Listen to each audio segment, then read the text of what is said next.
क्या आपके टमाटर, मिर्च, बैंगन, लौकी, करेला या खीरा के पौधों में फूल तो खूब आते हैं, लेकिन कुछ ही दिनों में सारे फूल झड़ जाते हैं या फिर छोटे-छोटे फल बनते हैं और पीले होकर गिर जाते हैं? अगर हाँ, तो आज का वीडियो आपके लिए बहुत ही खास है, क्योंकि आज मैं आपको घर की 5 ऐसी चीज़ें बताने वाली हूँ, जो आपके पौधे के फल और फूल को झड़ने से बचा सकती है। और जो पौधों को बेहतर पोषण देने में भी मदद करती है। साथ में बताऊँगी कि किस चीज़ को कितनी मात्रा में इस्तेमाल करना है और कौन-सी गलती कभी नहीं करना है। साथ ही ये भी बताऊँगी कि इन्हें कब डालना है, कितनी मात्रा में डालना है और कौन-सी गलती बिल्कुल नहीं करनी है, क्योंकि कई बार गलत तरीके से ख खाद डालने की वजह से भी पौधे को नुकसान हो सकता है। तो इस वीडियो को अंत तक ज़रूर देखिए, क्योंकि आखिरी में मैं आपको एक ऐसी गलती भी बताऊँगी जिसकी वजह से लोग खाद तो डालते हैं, लेकिन फिर भी फूल झड़ते रहते हैं। तो चलिए बिना देर किए शुरू करते हैं। तो मेरा नाम है उर्मिला, आपका स्वागत है हमारे YouTube channel village terrace garden में, जहाँ पर मैं आपको दिखाती हूँ बहुत ही कम बजट में छत पर ढेर सारी सब्जियाँ उगाने के आसान तरीके। अगर आप पहली बार हमारे वीडियो देख रहे हैं, तो चैनल को सब्सक्राइब करें और वीडियो को लाइक करें, ताकि आपको लगातार इसी तरीके से छत पर फ्री में सब्जियां उगाने से जुड़ी नई नई जानकारी मिलती रहे। तो देखिए यहाँ पर हमारे बैगन के पौधे लगे हुए हैं, जिनमें ढेर सारे फूल आ रहे हैं और साथ में बैगन भी बन रहे हैं। तो बहुत से लोग सोचते हैं कि फूल गिर रहे हैं तो बस कोई भी खाद डाल दो, सब ठीक हो जाएगा। लेकिन ऐसा हमेशा नहीं होता है। फूल गिरने के पीछे कई कारण हो सकते हैं। तो सबसे पहले हमें इन कारण को समझना होगा। कभी पौधे में पोटास की कमी होती है, कभी कैल्शियम की, और कभी बहुत ज़्यादा गर्मी या लगातार बारिश होने से भी फूल गिर सकते हैं। तो अगर आप पौधे का सही तरीके से ध्यान रख रहे हैं, पौधा हरा-भरा है, तब भी अगर पौधे के फूल गिर रहे हैं, ये 5 खाद इस्तेमाल कर सकते हैं अपने पौधे पर, जिससे बहुत हद तक फूल गिरने की समस्या खत्म हो जाएगी। तो सबसे पहली चीज़ है हमारी लकड़ी की राख। अगर आपके घर में चूल्हे की साफ लकड़ी की राख या कंडे की राख निकलती है, तो उसे बिल्कुल भी मत फेंकिए। ये आपके गार्डन के लिए बहुत ही काम की चीज़ हो सकती है। लकड़ी की राख में पोटास और कैल्शियम जैसे पोषक तत्व होते हैं, जो कि पौधों में फूल और फल बनने के समय बहुत ही ज़्यादा मददगार होते हैं। लेकिन एक बात ज़रूर ध्यान रखें, हर राख इस्तेमाल नहीं करनी है। अगर राख में प्लास्टिक, कोयला, रबड़ या पेंट लगी हुई लकड़ी जली हो, तो उसे बिल्कुल भी पौधों में मत डालिए। सिर्फ साफ लकड़ी या कंडे की राख का ही इस्तेमाल करना है। तो चलिए अब बात करते हैं इसका इस्तेमाल कैसे करना है। अगर आपका 12 से 15 इंच का ग्रो बैग है, तो लगभग आप 1 छोटी चम्मच राख डाल सकते हैं। तो राख को डालने से पहले मिट्टी की थोड़ी हल्की-हल्की गुड़ाई कर लें और पौधे की जड़ों से थोड़ा दूर इसे फैला देना है और हल्के हाथों से मिट्टी में मिला देना है। इसके बाद आप इसमें पानी डाल सकते हैं और ध्यान रखें ज़्यादा डालने से इसमें कोई फ़ायदा नहीं होगा, और ध्यान रखें इसे ज़्यादा नहीं डालना है, जितनी मात्रा बताई है उतनी ही डालना है, वरना आपका पौधा ज़्यादा मात्रा में देने से खराब भी हो सकता है। और लकड़ी की राख को आप गमले में लगभग 20 से 30 दिनों के बीच में दे सकते हैं। बार-बार ज़्यादा इस्तेमाल नहीं करना है। और अगली हमारी खाद है केले के छिलके। अगर आपके घर में केले आते हैं, तो उनके छिलके कभी भी मत फेंकिए। इसका इस्तेमाल भी आप अपने छत पर लगे हुए पौधों में कर सकते हैं। तो केले के छिलकों में पोटास अच्छी मात्रा में होता है, तो इनका इस्तेमाल करने से पौधों पर आने वाले फल और फूल झड़ने से रुक सकते हैं। तो इसे आपको सीधे ही इस्तेमाल नहीं करना है, या तो आप इसका लिक्विड फर्टिलाइज़र बनाकर पौधों में डाल सकते हैं, या आप इनके छिलकों को अच्छे से धूप में सुखा लीजिए। सुखाने के बाद ये एक अच्छा-सा पाउडर बन जाएगा। फिर आप इसे 20 से 25 दिन में आधी चम्मच या 1 चम्मच गमले में मिला दीजिए। और लेकिन एक गलती बिल्कुल मत कीजिए, ताजे केले के छिलकों को सीधे गमले में नहीं डालना है। तो अगर आप ऐसा करेंगे तो कीड़े और फफूंद की समस्या हो सकती है। इसलिए अच्छा रहेगा कि आप पहले इसको सुखाकर पाउडर बना लें और जब चाहें तब आप इसे गमले में डाल सकते हैं और इसका इस्तेमाल आप 15 से 20 दिनों में कर सकते हैं।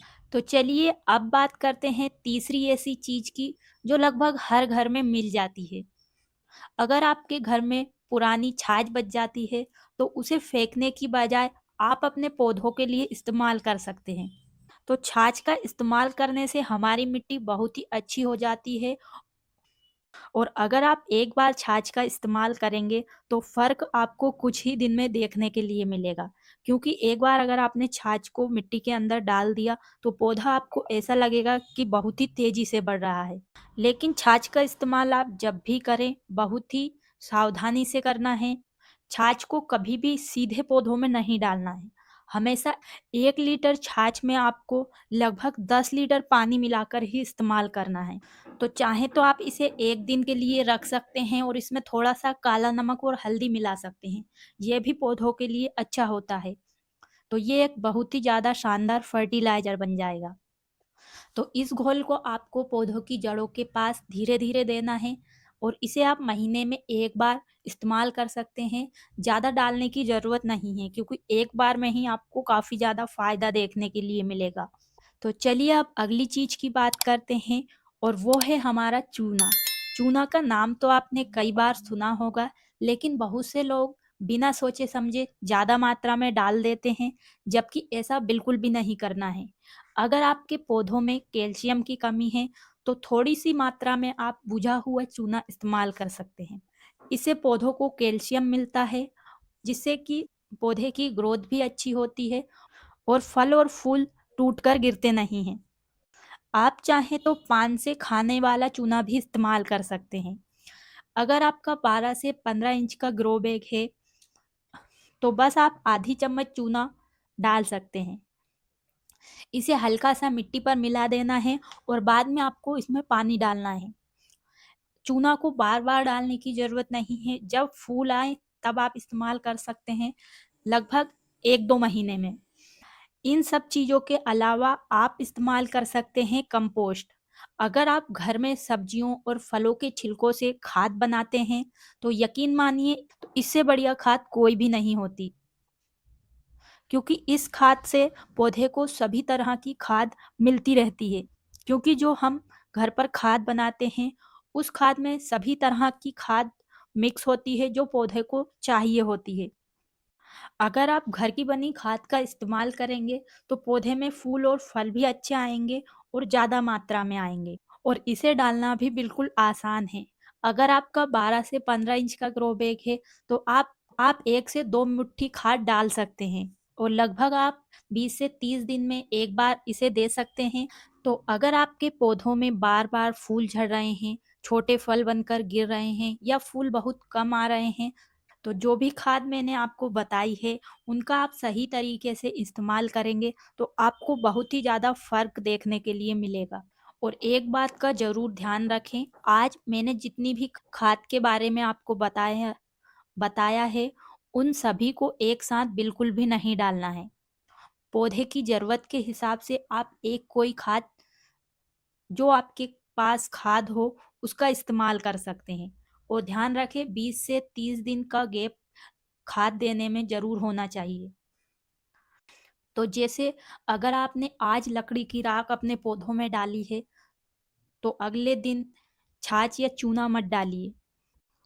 पहले राख को अपना काम करने दीजिए, फिर लगभग 20 से 30 दिन बाद आप दूसरा खाद डाल सकते हैं।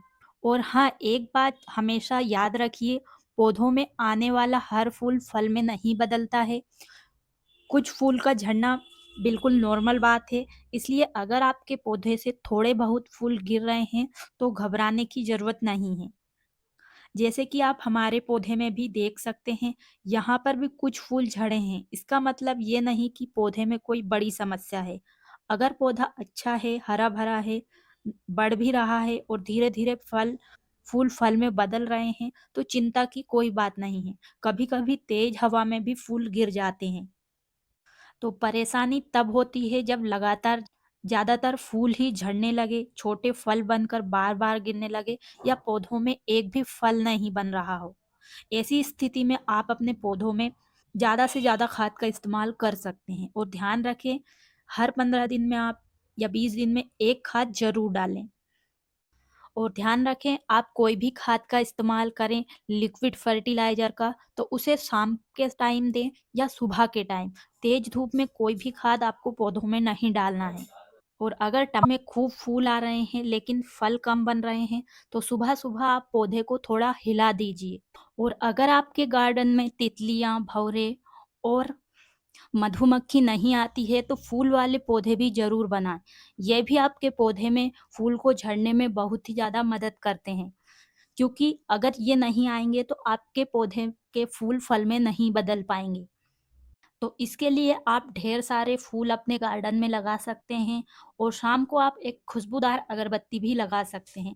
इससे आपके गार्डन में धीरे-धीरे बहुत से पॉलिनेटर्स आएँगे और आपके पौधे बहुत ही अच्छे हरे-भरे भी रहेंगे और कीड़े भी ज़्यादा नहीं लगेंगे। और साथ में कीड़ों का भी ध्यान रखें, पौधों पर कीड़े आ रहे हैं तो हमेशा नीम ऑयल का इस्तेमाल करें या हल्दी पाउडर को भी आप पानी में मिक्स करके इस्तेमाल कर सकते हैं। तो उम्मीद है आज की जानकारी आपके ज़रूर काम आएगी।